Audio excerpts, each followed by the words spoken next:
Zdravo svima, s vama je Crash Bandicoot 43 i... Ajde, kreni. Okej. Današnju igri ćemo igrati Mario Bomb. Da smanjimo malo muziku. Tako.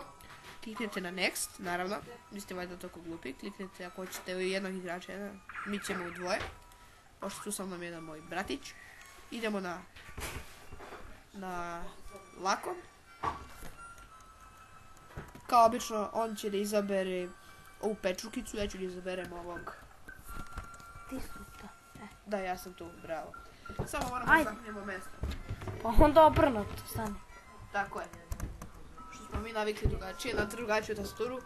Na moju. Tako je. Ajde, da ja postavim bombu. Vi kliknete na Enter ili na Space. Da ja biš postavim bombu. Na Enter.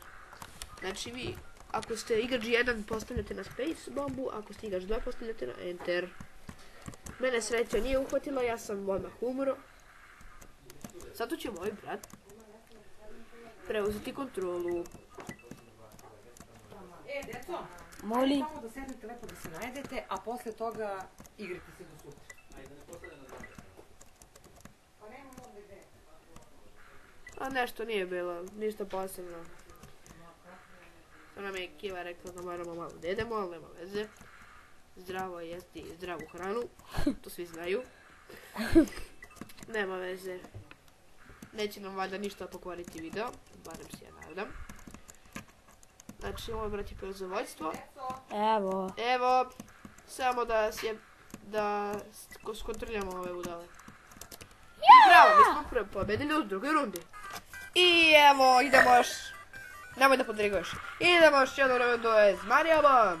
Aca peder. Nije, ili jeste, nije bitno, ne pričamo o njemu, ali sve. Idemo, nastavljamo, znači, kad uzmete ove zvezdice, to vam je kao da vam treba više udara, da i vašim neprijateljima treba više udaraca da biste vi crkli. A ovo belo što ja nosim na sebi, to znači da mogu da usporim neprijatelja, znači samo postavim na njega to, ovako.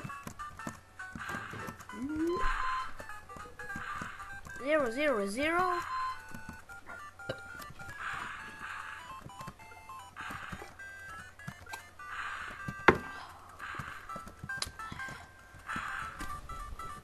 Verovatno se pitate zašto pre nisam mogu da guram bombe, a sad mogu.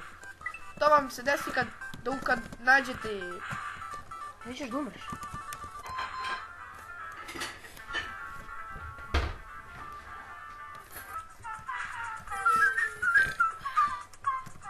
Kakve smo sreće bili u prošloj minuti.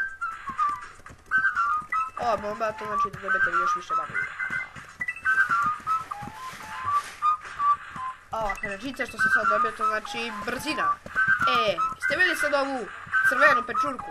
Nju kad dobijete, onda možda gurate bombe. A ovo drugo belo što sad nosim, s tim mogu da zaleđem protivnika. Idemo. Beži, pa meni si isto zaledio. Nema veze. Zaledio sam nažalost i mog brata, ali njemu neće biti ništa, ja se nadam. Sad ću dobijem ovo. Dobro sam se otkočio. Moj brat skočio baš kad smo završili. Kako šteta. Tada!